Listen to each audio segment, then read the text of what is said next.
አባቶቻችን እዚህ ላይ በጣም ክሊር ይመስሉኛል። እንግዲህ እግዚአብሔር ምንድነው የሚፈቅዱትን እንጂ አስገድዶ አያድንም የሚለው እኮ በጣም በብዙዎች እኮ ይነገራል። በተለይ ከኦገስትን በፊት ራሱን ኦገስትንን ያጠመቀውን አምብሮስ የሚለውን አምብሮስ የሚይዘን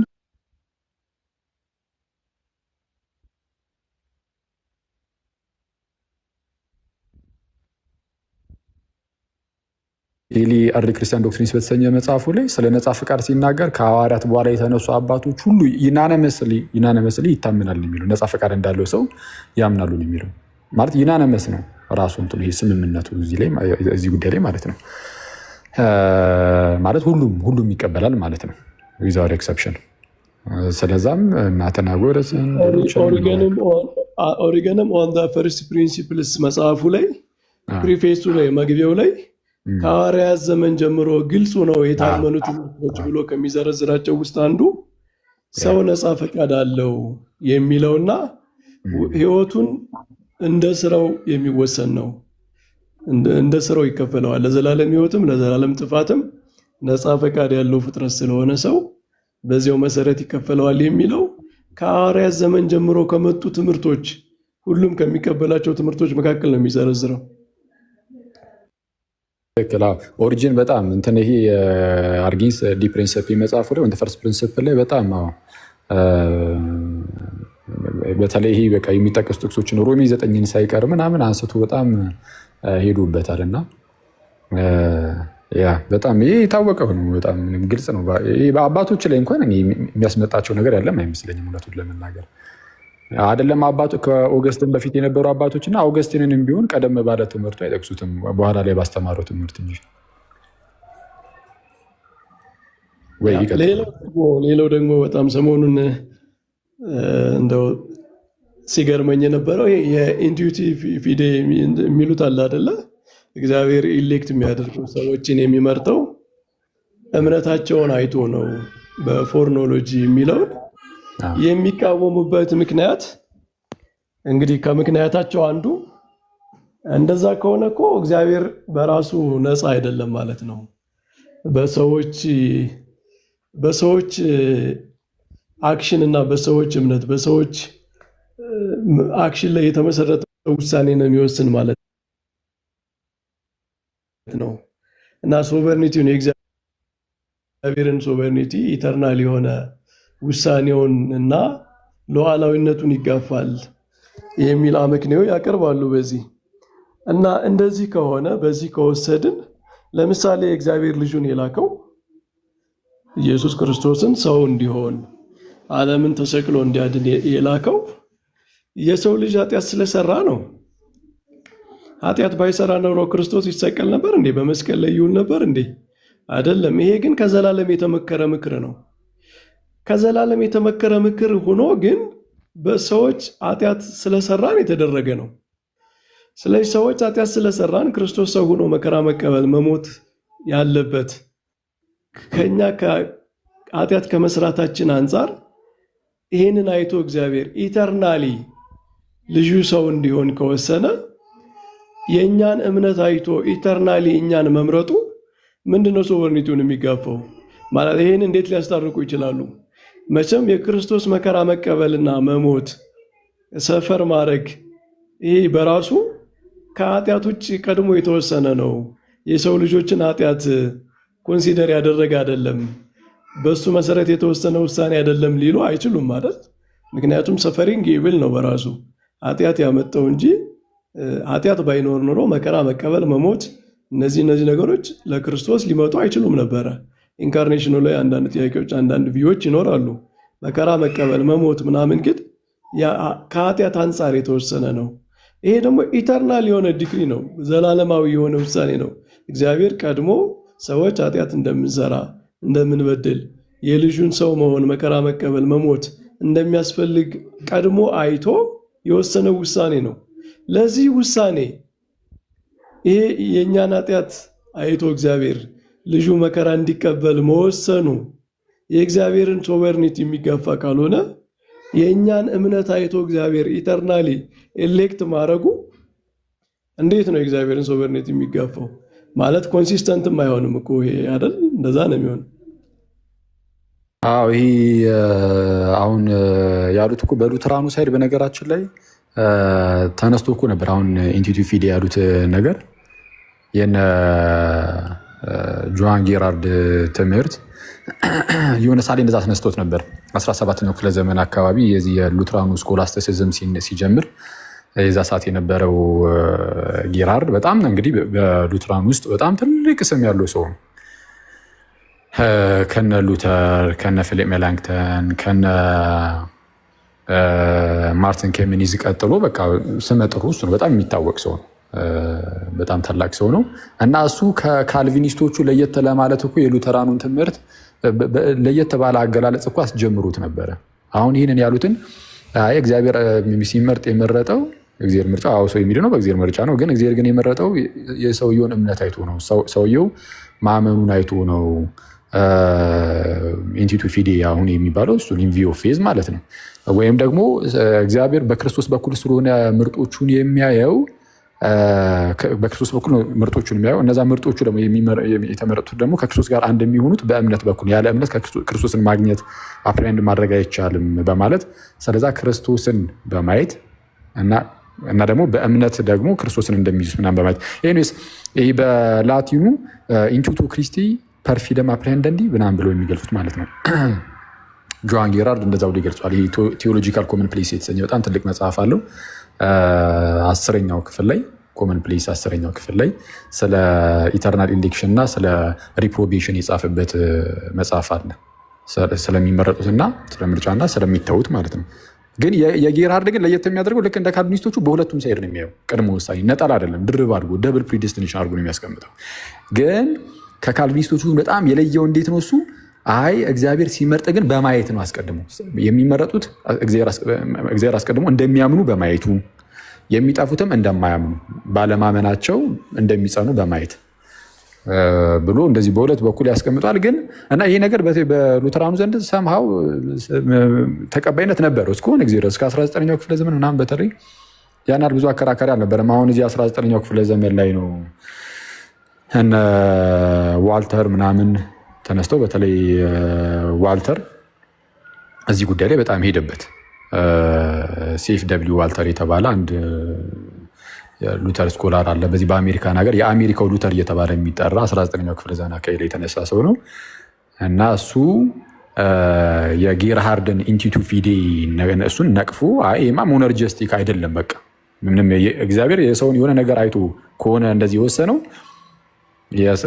ምንድነው በሰው ዘንድ እምነት መኖሩን ወይም የሰውን ማመን እምነትንም በእርግጥ ጌርሃርድ የእግዚአብሔር ስጦታ እንደሆነ ያምናል። ግን አትሊስት ይሄ ፓሲቭ መሆን ይቻላል አይነት የሚመስል ነገር ነው የሚያስተምረው ጌርሃርድ። ፓሲቭ መሆን ማለት እሺ ብሎ መቀበል ባይችልም በዛ ደረጃ ፈቃድ ስለሌለው አትሊስት ግን መቃወም በማይችልበት ደረጃ ነን ሬዚስተንት አይነት ሰዎች ስለሚኖሩ እነሱን አይቶ እነሱ ደግሞ ያው እምነትን ስለሚቀበሉ ወይም እምነት ስለሚሰጣቸው ነን ሬዚስተንት ስለሆኑ ማለት ነው የማይቃወሙ አይነት ስለሆኑ እሺ ብለው መቀበል አይችሉም። አትሊስት ግን አይቃወሙ አይታቸው የሆነ ሚድል ፖይንት ላይ ናቸው፣ የሆነ መካከል ላይ ነገር ናቸው። እሺ ብለው መቀበልም እንዳይችሉ ነፃ ፈቃድ የላቸውም። ከዛ በኋላ ደግሞ እምቢ ብለውም ደግሞ የማይቃወሙ አይነት ሰዎች ደግሞ ሊኖሩ ይችላሉ ይልና ነን ሬዚስተንት አይነት ሰዎች ማለት ነው። እና እነሱ በቃ እምነት ስለሚሰጣቸው ለእነዚህ ሰዎች እምቢ ስለማይሉ እምቢ ለሚሉት አይሰጥም ስለሚሉ እነሱ የሆነ በሬዚስተብል ግሬስ እናምናለን ስለሚሉ እነዚህ እምነት ይሰጣቸዋል። እነሱን አስቀድሞ ያየው። ስለዚህ አሁን እግዚአብሔር አስቀድሞ ሲያይ አንደኛ ነን ሬዚስተንት የሆኑትን ነው የማይቃወሙትን ነው፣ ሲቀጥል እምነት የሚኖራቸውም ማለት ነው። ስለዚህ ኢን ቪው ኦፍ ፌዝ እግዚአብሔር ኢሊክት አድርጓል፣ እግዚአብሔር መርጧል። ያን እምነትን በማየት አስቀድሞ በሰውየው ውስጥ እምነትን በማየት እና ይህንን ይይዝና ዋልተር ምን ይላል? ይሄማ በቃ ምንም የሰው ድርሻ በድህነት ላይ አለ ማለት ነው፣ ጸጋ ብቻ ራሱ ስህተት ሊሆን ነው ማለት ነው ብሎ ዋልተር ይቃወማል። ምክንያቱም በፎርሙላ ኦፍ ኮንኮርድ ላይ ምናምንም እንደምናየው የሉትራኑ ትምህርት እንደ ጌርሃርድ ሳይሆን እንደ ዋልተር ነው እኔ እስካየሁት ማለት ነው። ምንድነው በቃ ይሄ ነፃ ምርጫው የሚነገረው ለሚድኑት ብቻ ነው።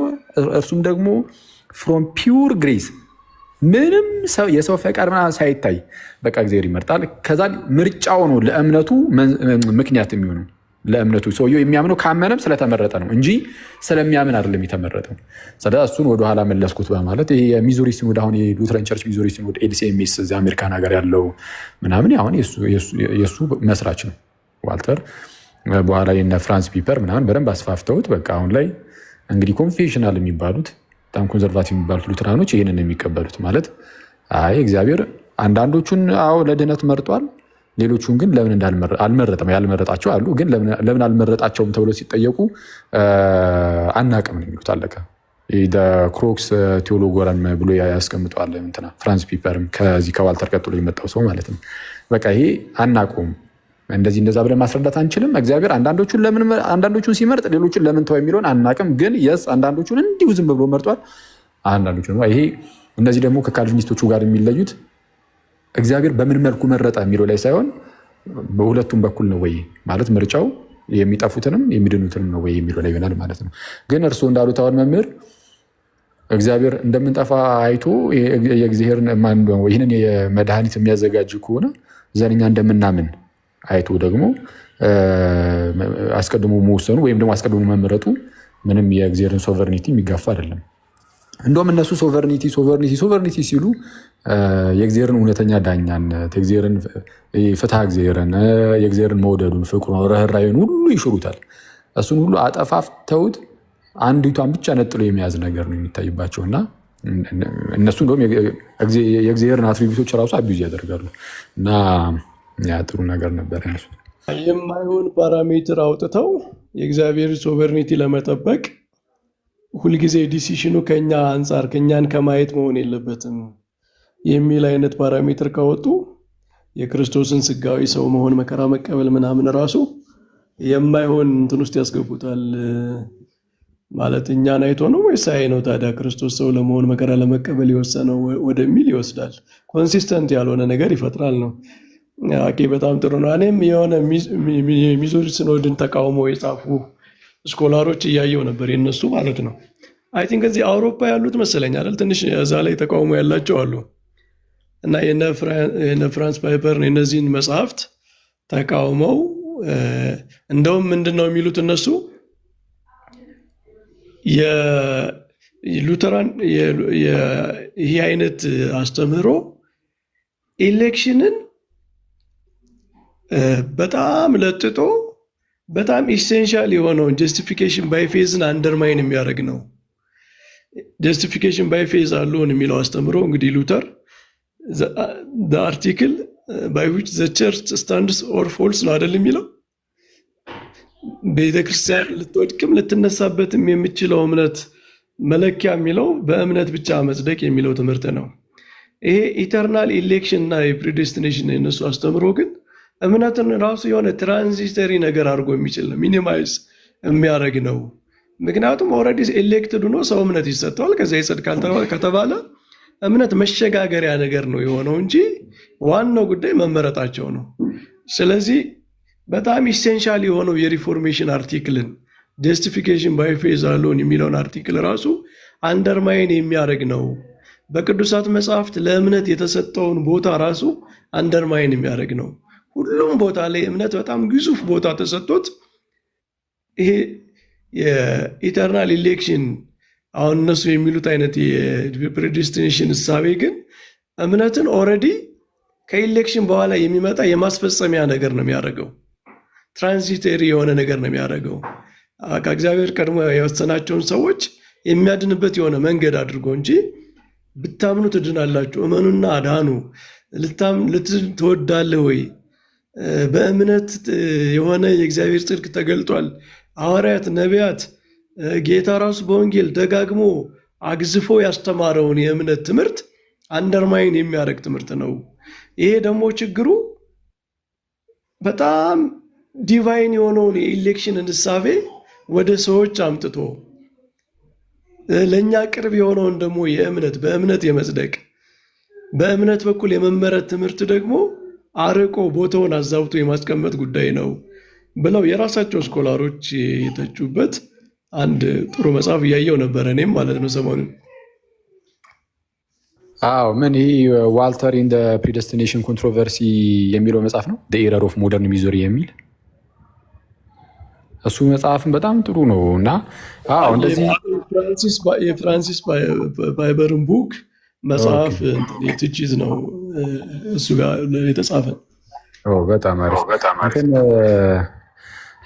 በጣም አስቸጋሪ ነው። ይሄ እርስ በርስ እዛው አሜሪካ ነገር ምን ይላል መሰለህ? they wrongly located the mystery ማለት ሚስጥር ነው የሚሉትን ራሱ ማለት ነው። ይሄ የሆነ እግዚአብሔር አንዱን ለማዳን የመረጠ ሌላውን ኢተርናሊ ደግሞ ያልመረጠበትን ምክንያት አናቅም ሚስጥር ነው ይላሉ አይደለ? እና እነዚህ ጸሐፊዎች ምንድነው የሚሉት? they wrongly located the mystery ነው የሚሉት። ሚስጥሪው እሱ ጋር አይደለም። እግዚአብሔር የመረጠበትን መንገድማ በእምነት በኩል እንደሆነ በግልጽ በመጽሐፍት ተናግሯል። እና ሚስጥር ያልሆነበት ቦታ ላይ ነው ሚስጥሩን የሚፈልጉት ነው የሚለው።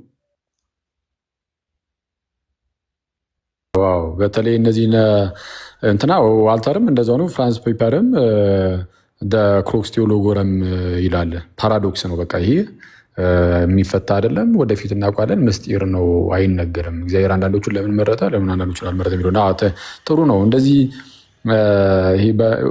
የኦሂዮ ሲኖድ አለ እዛው አሜሪካን ሀገር 19ኛው ክፍለ ዘመን 18 ምናምን አካባቢ ላይ ነው የተለያዩት እና እነሱ ሪጀክት አድርገዋቸዋል እነዚህኞቹን የሚዙሪ ሲኖድን ምናምን አክቹዋሊ እነ ዌልስንም ጭምር ማለት ነው። በኋላ ላይ እነ ዌልስ ሲመጡ ደግሞ የዋልተርን ይዞ በዛው ስለተገነጠሉ እና እርስ በእርስ በሉትራን ዘንድ መለያየት መከፋፈል አለ። የጌርሃርድን ኢንቲቱ ፊዴ ይዞ ይቀጠሉ አሉ። በጎኑ ደግሞ የነ ዋልተርን ይዘው ደግሞ ይቀጠሉ አሉ።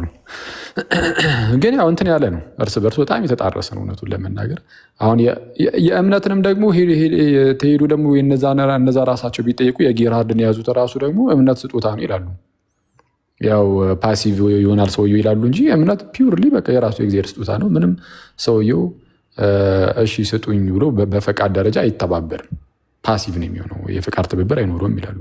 ግን ፒውርሊ የራሱ የእግዚአብሔር ከሆነ ራሱ አሁን ቅድም እንግዲህ እነሱ አሉ ተብሎ የተጠቀሱ ክርስቶስ ስለ እምነት የተናገራቸው ነገሮች ሁሉ እነሱ ራሳቸውም እመኑ እኮ ነው እየተባሉ የነበሩት። ስለዛ ፓሲቭ የሆነ ሰው እመን አይባልም።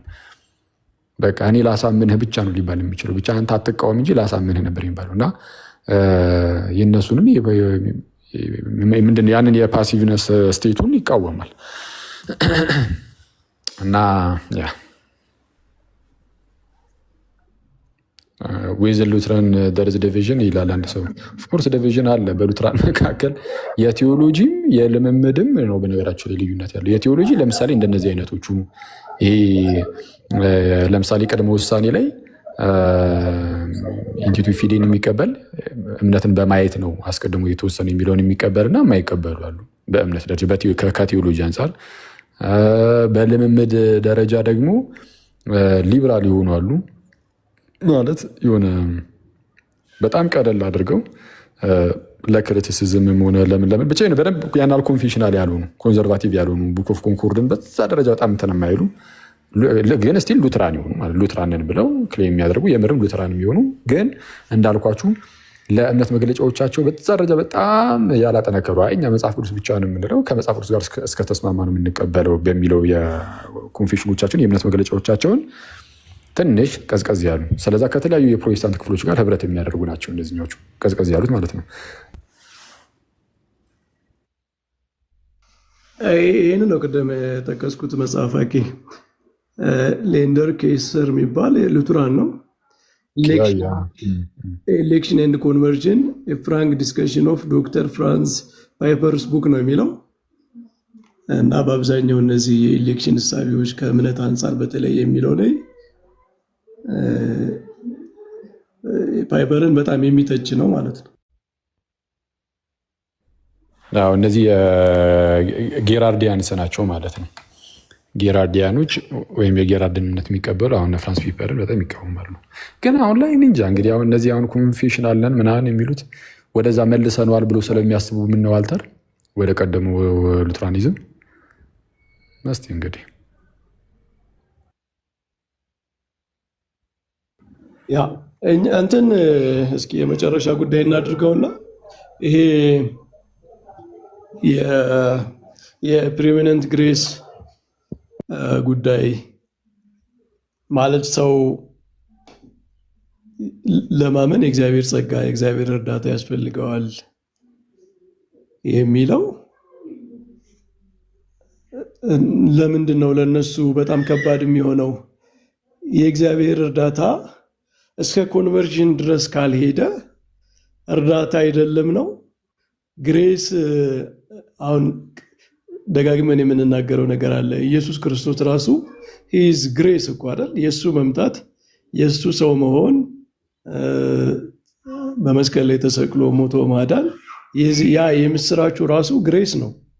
እንደውም በእኛ ቤተክርስቲያን ጸሎት ቀዳሚ ጸጋ ኢየሱስ ክርስቶስ የሚል ጸሎት አለ።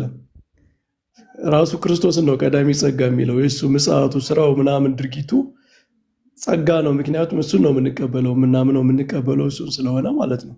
ሁለተኛ ከእግዚአብሔር ቃል ጋር ሁልጊዜ የመንፈስ ቅዱስ ኃይል አለ። መንፈስ ቅዱስ አእምሮን ያበራል።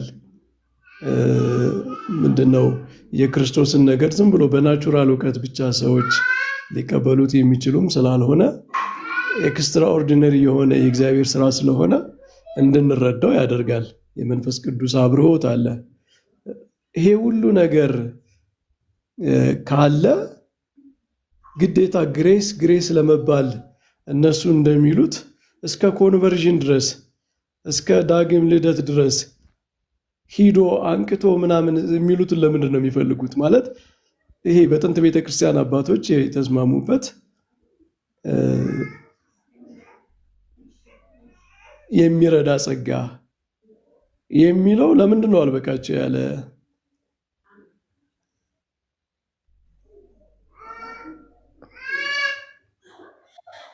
ይህ እንትን እኮ ነው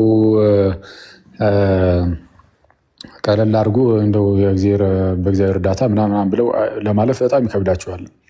አስቀድሞ ከሞት ወደ ህይወት ካላመጣቸው ይላሉ። ምክንያቱም ለእነርሱ ሞትን የተረዱበት መንገድ መንፈሳዊ ሞትን ወይም ስፒሪቹዋል ዴድነስን የተረዱበት መንገድ በጣም ከመጽሐፍ ቅዱስ በጣም የራቀ ነው።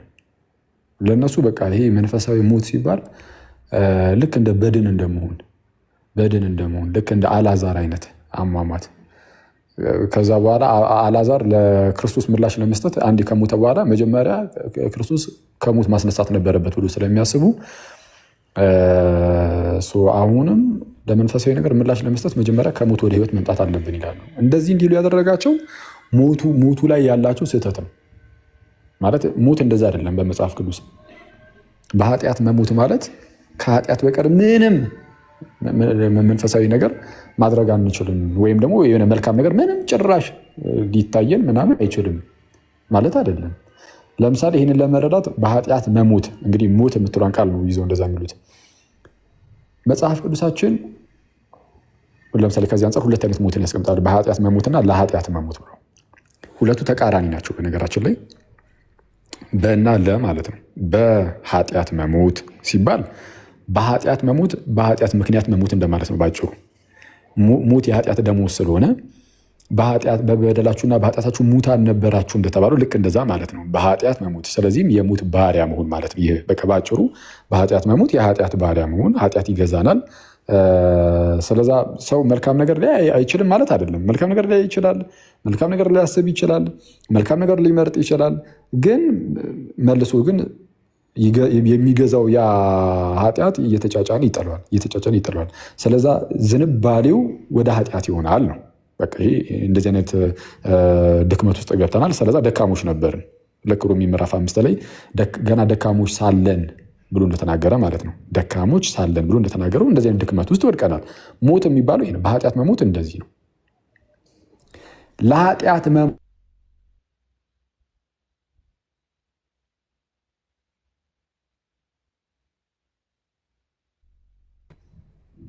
ከኃጢአት ባርነት ነፃ መውጣት ማለት ነው በመጽሐፍ ቅዱሳችን ሮሜ 6 ላይ እንደተነገሩ ለምሳሌ ለኃጢአት የሞትን እኛ በእርሱ እንዴት ጸንተን እንኖራለን ብሎ ይናገራል። ለኃጢአት የሞትን ማለት ኃጢአት ገዢያችን አልነበር፣ እኛ ደግሞ ለኃጢአት የምንገዛ ነበርን።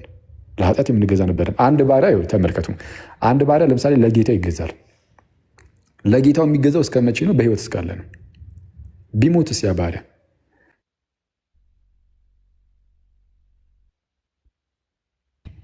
ከሞተ በኋላ ያኛውን ባሪያዬ ነው እገዛዋለሁ ብሎ መነሳት አይችልም። ይሄም ደግሞ ኦልሬዲ ስለሞተ የመገዛት ግዴታ የለበትም። አሁን ልክ እንደዛ ለኃጢአት ሞተናል ሲባልም ኃጢአት አስቀድሞ ገዢያችን ስለነበረ ለኃጢአት ሞታችኋል ማለት ኃጢአት አይገዛችሁም ነው። ሮሜ 6 ዝቅ ብላችሁ ቁጥር 14 ምናምን አካባቢ ኃጢአት አይገዛችሁም ይላል። ስለዛ ኃጢአት አይገዛችሁም ነው። ግን ምን በሚል ቃል ነው የገለጸው?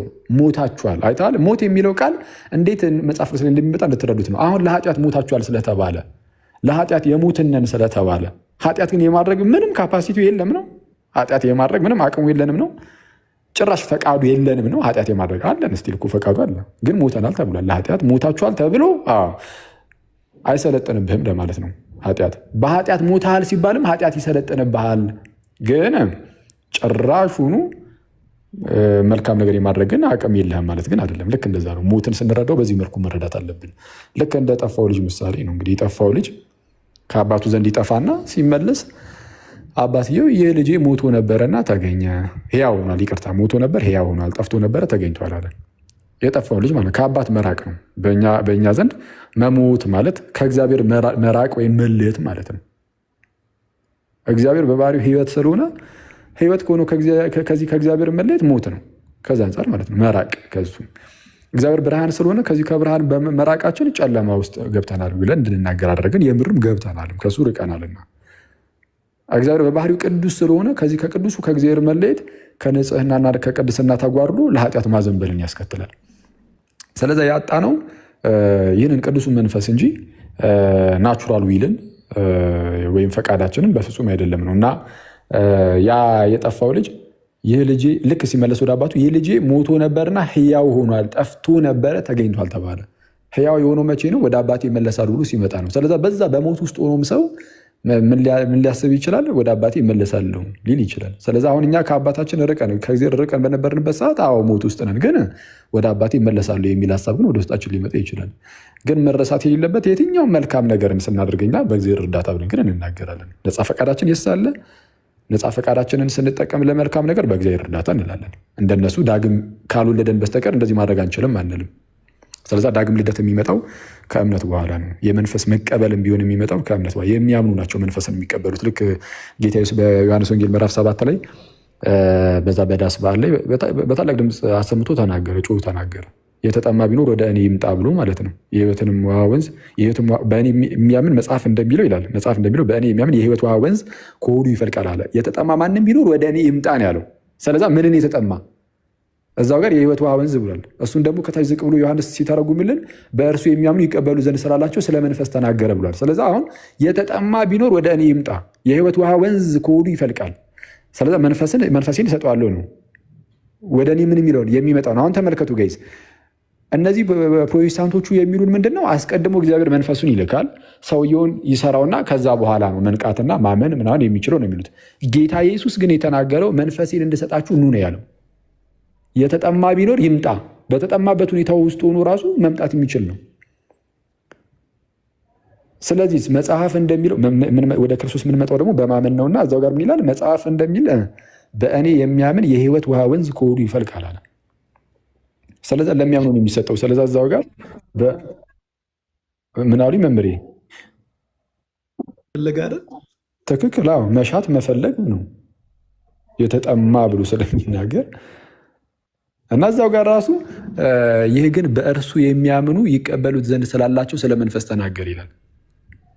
በእርሱ የሚያምኑ ይቀበሉት ዘንድ ስላላቸው ስለ መንፈስ። ስለዛ መንፈስን በእምነት እንቀበላለን። እነሱ ግን አገላብጦት መጀመሪያ መንፈስን ያለኛ ፈቃድ ይሰጠናል፣ ከዛ በኋላ ደግሞ በመንፈሱ እምነት ይሰጠናል ወይም እምነት ይፈጠራል ውስጣችን ብሎ ያምናሉ። እና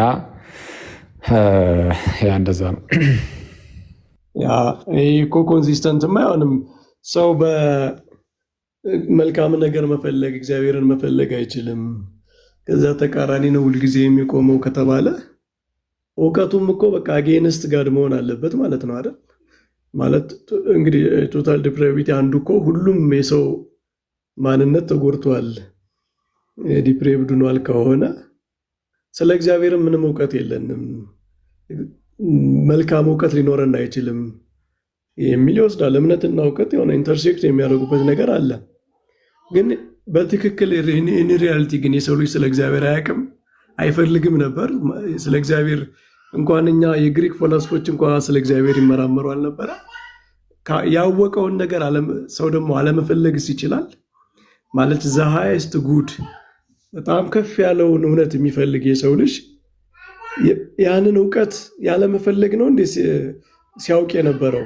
ማለት የእውቀት ሰርች ያደረግ የነበረው በታሪክ ሰው እንግዲህ ከሂውማን ሂስትሪ ጋር ካልተቃወምን በቀር ከግሪክ ፈላስፎች ጀምሮ ከጥንት ዘመን ጀምሮ የሰው ልጅ ኤግዚስታንስ ከታወቀበት ዘመን ጀምሮ የሰው ልጅ እግዚአብሔርን ያልፈለገበት ዘመን ነበር እንዴ? ስለ እግዚአብሔር ዲስከቨር ለማድረግ ለማወቅ ያልተመራመረበት ዘመን አልነበረም። ሳይፈልገው ነው ማለት ሳይወደው ወይም እሱን ለማግኘት ሳይፈልግ ነው እንዴ ለማወቅ ሲጥር የነበረ? በጥረት ውስጥ ራሱ መፈለግ የለም እንዴ? ማለት ሰው ፍላጎት ሳይኖረው ይጥራል ማለት እውቀት ራሱ የሆነ አምላካዊ የሆነ እውቀትን በሰው ልጆች ዘንድ የማወቅ ፍላጎት ከምን መጣ? እና እውቀትና እምነትን እንዴት ነው የሚያስታርቁት? ማለት እውቀት ከእምነት የሚለይ ነገር አይደለም። በመጽሐፍ ቅዱስም ራሱ እውቀትንና እምነትን እኮ ኢንተርቼንጀብሊ ይጠቀማል አይደል? እግዚአብሔርን ማወቅ ዮሐንስ በወንጌሉ በመልእክታቱ አሁን ግን እሱን አውቀናል፣ እርሱን ማወቅ የዘላለም ሕይወት ነው ይላል። እምነትና እውቀት የተለያዩ ነገሮች አይደሉም። ማለት እንደውም እምነት የእውቀት ፈርስት ፕሪንሲፕል እኮ ነው፣ መሰረቱ ነው። እዛ ላይ ነው ቢውልድ የሚደረገው እውቀት ራሱ ማለት ነው። ስለዚህ የሰው ልጅ ስለ አምላክ በነበረው እውቀት ውስጥ ራሱ ያንን ዲስከቨር ለማድረግ በታሪክ በሚያደርገው ጥረት ውስጥ ራሱ እግዚአብሔርን መፈለግ እንደነበረ ያልተሳካ ነው በእርግጥ። ምክንያቱም ኦልሬዲ በኃጢአት ምክንያት ሰውና እግዚአብሔር ስለተለያየ ሰው ፈለገ ማለት ያገኛል ማለት አይደለም፣ ወይም ይደርሳል ማለት አልነበረም፣ አልደረሰምም። እግዚአብሔር ወደ እኛ ዓለም ሲመጣ አገኘ ነው እንጂ እኛ እግዚአብሔርን ዲስከቨር አድርገን ፈልገን ሂደን ያገኘ ነው አይደለም። እግዚአብሔር ነው መጥቶ ያገኘን። ግን የሰው ልጅ ሲፈልግ ነበረ እና የሆነ በድቅድቅ ጨለማ ውስጥ እኮ አልነበረም አይደል እንዴ? ማለት ስለ እግዚአብሔር ምንም የማያውቅ ዜሮ እውቀት የነበረው አልነበረም። ይሄ ከሆነ ደግሞ በእውቀት ውስጥ መሻት አለ፣ ፍላጎት አለ። ማንኛውም ኢፈርት ያለ ፍላጎት አይሆንም። እና በሰው ልጆች ውስጥ እግዚአብሔርን የመፈለግ ታሪክ እንዴት ነው በዜሮ የሚባዘው? ማለት አጌንስት ስክሪፕቸር ብቻ እኮ አይደለም የሚሆነው፣ አጌንስት ሂውማን ሂስትሪ ነው ራሱ የሚሆነው ብዬ ነው ማስበው።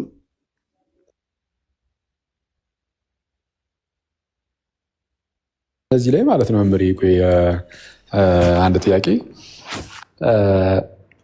ለመቃወም ራሱ ማለት አሁን እያሉን ያሉት ሰው ኃጢአትን ብቻ ነው የሚያደርገው አሉን። ለኃጢአት ሁሌም እሺ ይላል። ኃጢአትን ያደርጋሉ። ልክ መንፈሳዊ መልካም ነገር ሲሆን ግን እምቢ ይላሉ። አሁን እምቢ ለማለት ያ ነገር መልካም ይሁን አይሆን ማወቅ የለባቸውም ወይ? ካላወቁ እንዴት ለምን ሪዚስት ያደርጋሉ? አሁን ይህን ነገር ለምን ሪጀክት ያደርጉታል?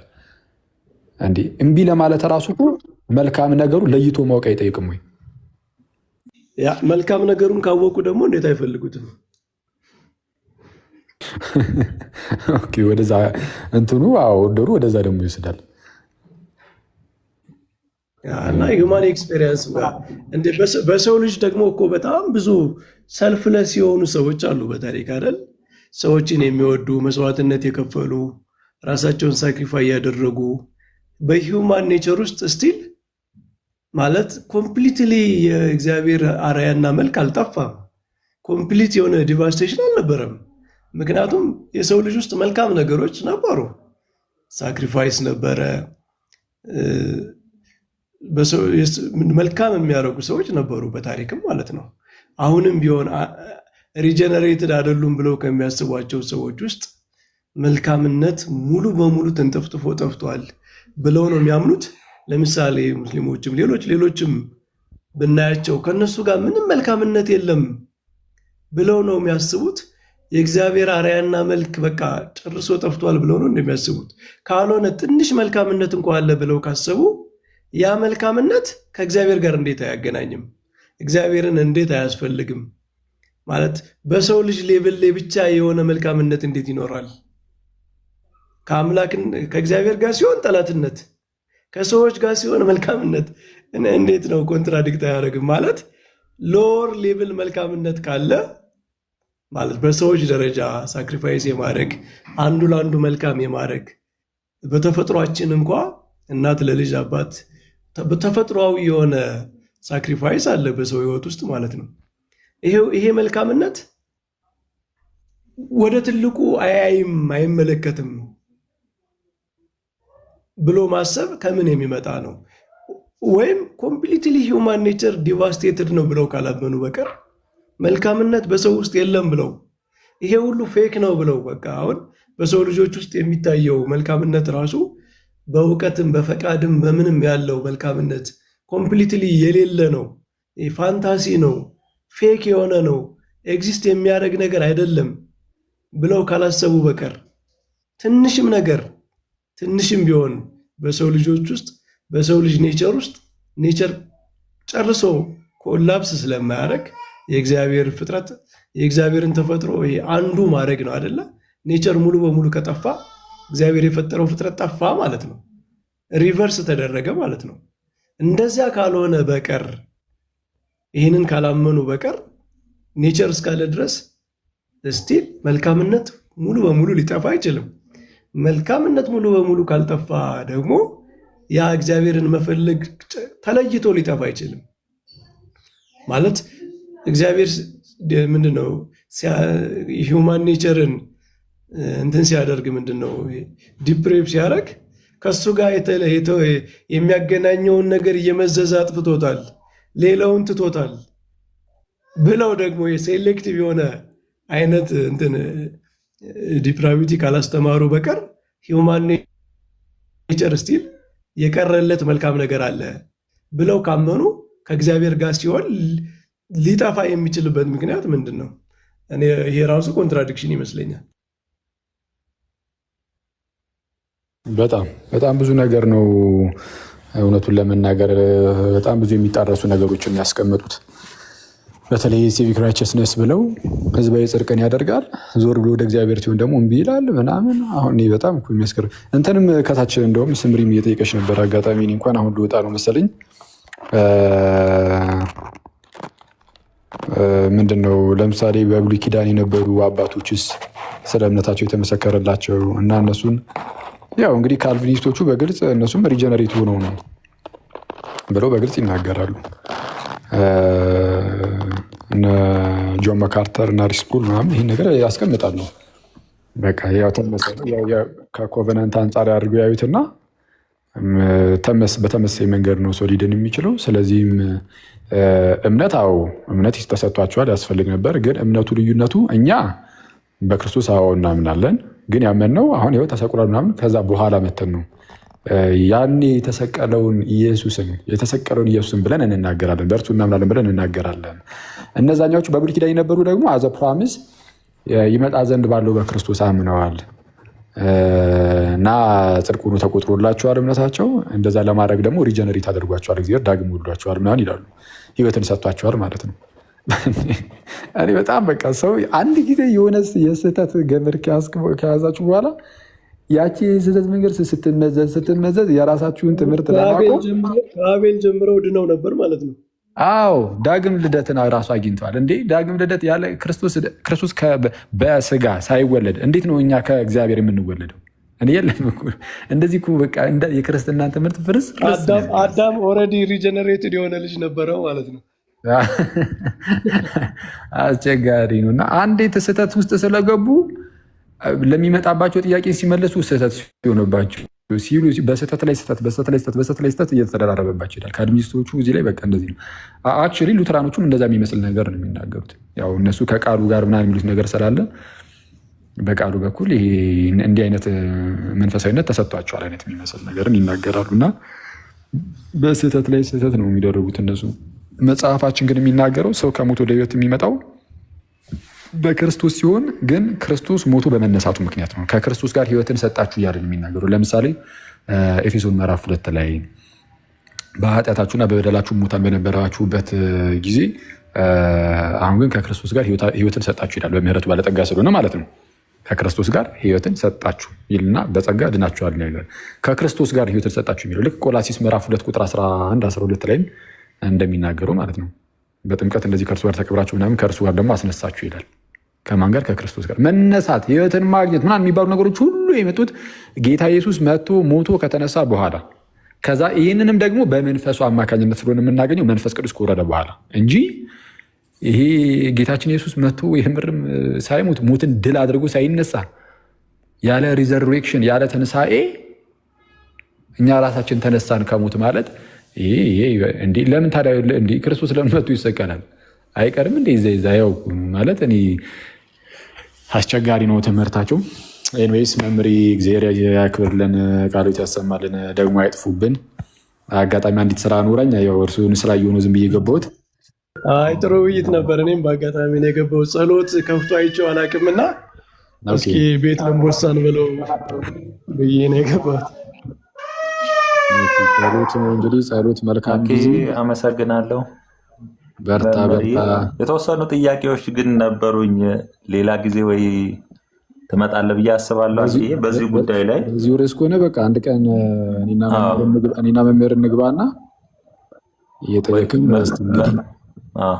እንትን እንልበታለን።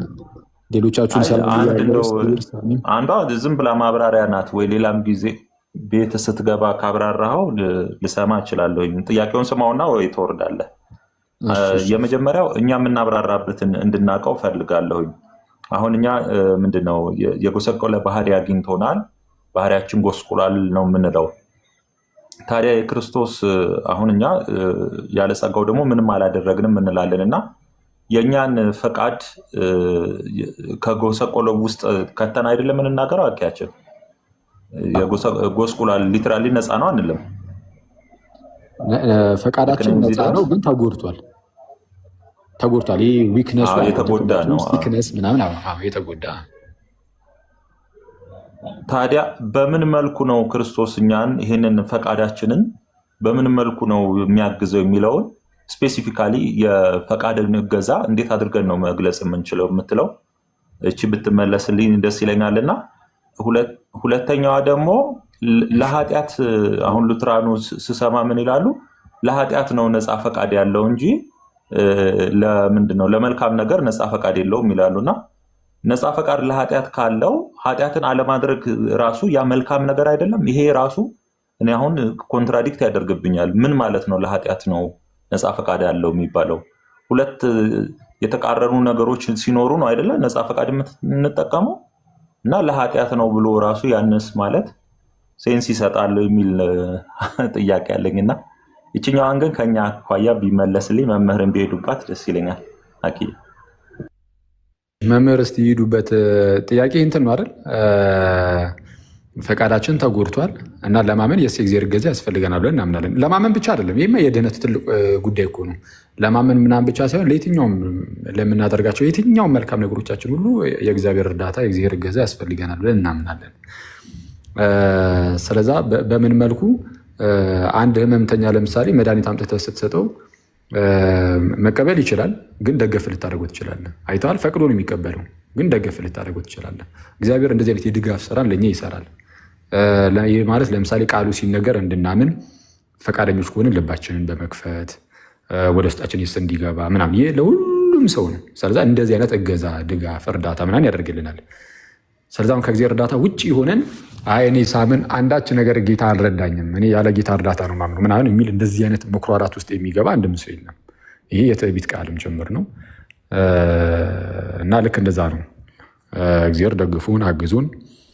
ግን ልክ እንደ ፕሮቴስታንቶቹ ግን ዳግም ሊወልደን ይገባል። ወይም ደግሞ ሞተን ሙሉ በሙሉ ስለሞትን መድኃኒቱ ሲመጣ ማለት ነው እኛ የሆነ የህመም የበሽተኛ አልጋ ላይ ሆነን ሳይሆን ሙሉ በሙሉ ሞተናል። ስለዛ ምንም ማድረግ ስለማንችል ልክ እንደ አልዓዛር ዝም ብሎ ብድግ ያደርገናል። ግን እንደዛ ግን አይደለም የምንለው። እሱ ምንም ጭራሽ ከኛ ምንም ፈቃድ የለም። ህመም ላይ ነን፣ አደገኛ ህመም ላይ ነን። ግን የመፍቀድና ያለመፍቀድ ብቃት ግን አለን። ስለዛ ደገፍ የማድረግ ነገር ማለት ነው። በፈቃዳችን ተደግፈን የሆነ ሰው ደግፎ መድኃኒት እንድንወስድ ሲያደርገን ማለት ነው። እስቲ ደግሞ መምህር ይሄዱበት። አይ ጥሩ ነው። እኔም እንደዛ ነው የማስበው። ምንድነው የክርስቶስ መምጣት ሰው መሆን ክርስቶስ ራሱ ጸጋ ነው። ምን ማለት ነው? የክርስቶስን ማዳን ሰው ሲሰማ ልቡ ሙቭ ይደረጋል ማለት ጆሮ ሰጥቶ በሚሰማበት ጊዜ ክርስቶስ ለምንድን ነው በእንዲህ አይነት መንገድ ያዳነን የሚለውን ጥንታውያን አባቶች ሲያስረዱ አንዱ ጳውሎስም እንደዚሁ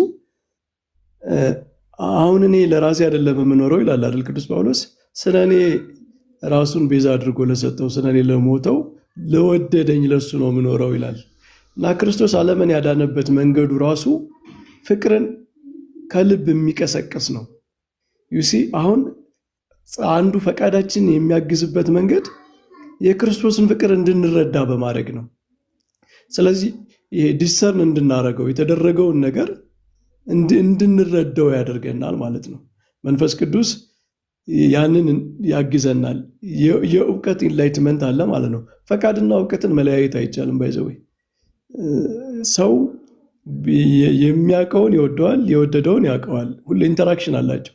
ስለዚህ አንዱ የእግዚአብሔር ጸጋ የሚያግዘን የክርስቶስን ፍቅር እንድንረዳ ሰብሚት እንድናረግ ያደረገልንን ነገር ለመቀበል ራሱ የተደረገውን ፍቅር መረዳት አለብን። ምንድን ነው የተደረገው ነገር የሚለውን ማወቅ አለብን። ሞኝነት ሊመስል ስለሚችል ማለት ነው ጌታ ያደረገው ነገር።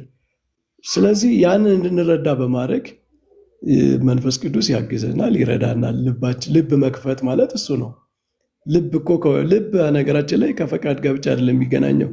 ልብ የሚለው ቃል በመጽሐፍ ቅዱስ ከእውቀት ጋር ከመረዳትም ጋር የሚገናኝ ነው። ስለዚህ በዚህ መንፈስ ቅዱስ ያግዘናል። ከዚያ በኋላ ደግሞ ሪፔንት እንድናደርግ የእኛን ማንነትም እንድናቅ። ያልታመመ ሰው መድኃኒትን አይፈልግም አይደል? ጌታም በወንጌል እንደተናገረው በሽተኞችን ላድን የመጣሁት ያለው በሽተኛ መሆናቸውን ማወቅ አለባቸው ሰዎች መድኃኒት ለመፈለግ እና የራሳችን ሕይወት እንድናስተውል እንድንረዳ ያግዘናል። ኢንላይትን ያደርገናል። ወንጌል እንድንሰማ ልባችን ይከፍተዋል። ይሄ በአፋው ነው፣ ከኛ በአፋው ነው መንፈስ ቅዱስ የሚሰራው ስራ ነው። በኋላ ግን የመንፈስ ቅዱስ መሰጠት ኢንድዌሊንግ የምንለው መንፈስ ቅዱስ በእኛ ውስጥ ማደር የልጅነት መንፈስ ሪጀነሬሽን የምንለው ግን ሌላ ነው። ያ ፐርማነንት የሆነ ኢንድዌሊንግ ነው። ኢንታይትልመንት ነው። በቃ ስታተስ ነው። ለእግዚአብሔር ልጆች የሚሰጥ ነው። እሱ ሌላ ሌቭል ነው ማለት ነው። እና ይሄ ፕሬሚነንት ግሬስ የምንለው ያ ዌስተርን ኮንሰፕት ነው እንደምታውቁት፣ ግን ሀሳቡ ግን እኛ ገና አለ። ቀድሞ የሚመጣ የሚረዳ ጸጋ ማለት ነው። መንፈስ ቅዱስ ምንድነው? ቅዱስ ጳውሎስም ማንም በመንፈስ ቅዱስ ካልሆነ በቀር ኢየሱስ ጌታ ነው ሊል አይችልም እንዳለው የክርስቶስን ነገር እንድንረዳ የሚያግዘን የሚረዳን ኢላይትን የሚያደርገን የእግዚአብሔር ጸጋ ከቃሉ ጋር ከስብከቱ ጋር የክርስቶስን ዜና ከመስማት ጋር የማዳኑን ነገር ከመስማት ጋር መንፈስ ቅዱስ በእኛ ውስጥ የሚሰራው ስራ አለ ማለት ነው። ይሄ ማለት ግን የሞተን ሰው እንደመቀስቀስ አይነት አይደለም። ምክንያቱም የሰው ልጅ ማያቅ አይደለም። ያንን እውቀቱን ነው እግዚአብሔር ራሱ የሚጠቀመው እኮ። ኦልሬዲ ኮንሽስነስ አለው፣ እውቀት አለው፣ ፈቃድ አለው። እሱን ተጠቅሞ ነው ራሱ እግዚአብሔር በጸጋው የሚያግዘው የሚያስተምረው ማለት ነው። የሌለን ነገር አይደለም የሚጠቀመው፣ ያለን ነገር ነው እግዚአብሔር የሚጠቀመው። ፈቃዱን ነው የሚጠቀመው፣ እውቀቱን ነው የሚጠቀመው። እና ያ ፈቃድም መልካምነትን የሚፈልግ ነው። ምንድነው? ለኃጢአት እንደሚገዛ እንደሚያዘነብል መልካም ነገርም የሚፈልግ ነው። ግን ኃጢአት ዶሚኔት አድርጎታል። ስለዚህ ያንን ባላንስ ነው እግዚአብሔር የሚያስለቅቅለት ማለት ነው እንጂ መልካምን የማይፈልግ አልነበረም። ግን መልካምን እየፈለገ ኃጢአት፣ ክፋት ዶሚኔት እያደረገው እየተጋፋው ወደዚያ የሚሄድ የሰው ማንነት አለ ማለት ነው። ስለዚህ እግዚአብሔር በፍቅሩ ኢንሳይት በማድረግ ነው በዋናነት የክርስቶስን ወንጌል ሰዎች ፍቅሩን እንዲረዱ በማድረግ ነው እንዲቀበሉት የሚያደርገው። ምክንያቱም ክርስቶስን ፍቅሩን ካላወቅ አልተቀበልከውም። ክርስቶስ ሙቷል ተነስቷል። ክርስቶስ ሙቷል ተነስቷል ብቻ አይደለም እምነት ማለት ስለ እኔ የሚል ቃል አለ። እሱ ማለት ፍቅሩን መረዳት ማለት ነው። ያንን መረዳት እንድናገኝ ያደርገናል። ይሄ ነው ቀድሞ የሚመጣ የእግዚአብሔር ጸጋ፣ የእግዚአብሔር መንፈስ ቅዱስ እርዳታ የምንለው። እኛ ባይዘወይ ለንዑሰ ክርስቲያኖች እኮ እንጸለያለን በቤተ ክርስቲያን። እግዚአብሔር ምንድነው እውቀትን እንዲሰጣቸው፣ መረዳት እንዲሰጣቸው፣ አእምሯቸውን ብሩህ እንዲያደርግላቸው እንጸለያለን። አይደለም ለነሱ ለእኛም እንጸለያለን። ኮንቲኒስ የሆነ ነገር ነው፣ የሚቋረጥ ነገር አይደለም። በጎ አምልኮትን በልባችን ያሳድርብን ዘንድ እሱን መፍራትን በህሊናችን ያሳድርብን ዘንድ እያልን እንጸልያለን። የእውቀትን ቃል ስጠን፣ አንተን ማወቅን አሳድርብን፣ ፍቅርን እንድንረዳ አሳድርብን የሚል ጸሎት ኮንቲኒየስ ነው እና ይሄ ማለት አንድ ሰው የክርስቶስን ፍቅር ከጥምቀት በፊት አይረዳም ማለት አይደለም። እንዴ ካልተረዳማ እንዴት ይጠመቃል? ግን በጥምቀት የሚሰጣ ሌላ ሌቭል ግሬስ አለ። ከዛ በፊት የማንናገራቸው ቃላት አሉ። ይሄ ሪጀነሬሽን፣ እነዚህ የመሳሰሉ ቃላት በቃ ለጥምቀት ሪዘርቭድ የሆኑ ናቸው፣ በቤተ ክርስቲያን ትውፊትም ታሪክም ማለት ነው። ከዛ በፊት ግን የሚረዳ ጸጋ የለም ማለት ግን አይደለም። መንፈስ ቅዱስ በሰባኪው ውስጥ በቃሉ ውስጥ የእኛን ህሊና ልብ አያግዝም አይረዳም ማለት አይደለም እና እንደዛ ነው። ቃሎት ያሰማልን መምህር። እንትንን እስቲ ቀጣይ ምናልባት ስንገናኝ እናነሳዋለን። የጆን ካልቪን በዚህ በኢንስቲትዩት መጽሐፉ ላይ የሚያነሳው አንድ ከታችም ሲሉ ስለነበረ ኤቫንሰንት ግሬስ አለ። እስቲ እሱ ላይ እስቲ አየት አድርገን እንደው አንድ ቀን ብንሄድበት ጥሩ ነው። ያው ይህ እግዚአብሔር ለሚጠፉትም ጭምር ጸጋ ሊሰጥ ይችላል፣ ግን መልሶ ግን ይቀጣቸዋል ደግሞ እስከ መጨረሻው የሚያዛልቅ አይደለም። እንደዚህ የሆነ ፌክ አይነት ነገር ጸጋ ማለት ነው ይሰጣቸውና በቃ እነሱ እንደዳኑ ነው ምናምን የሚሰማቸው ምናምን፣ በኋላ ላይ ግን ይክዳሉ። እውነተኛውን ሴቪንግ የሆነውን ጸጋ ሰጥቷቸው ሳይሆን ቴምፖራሪ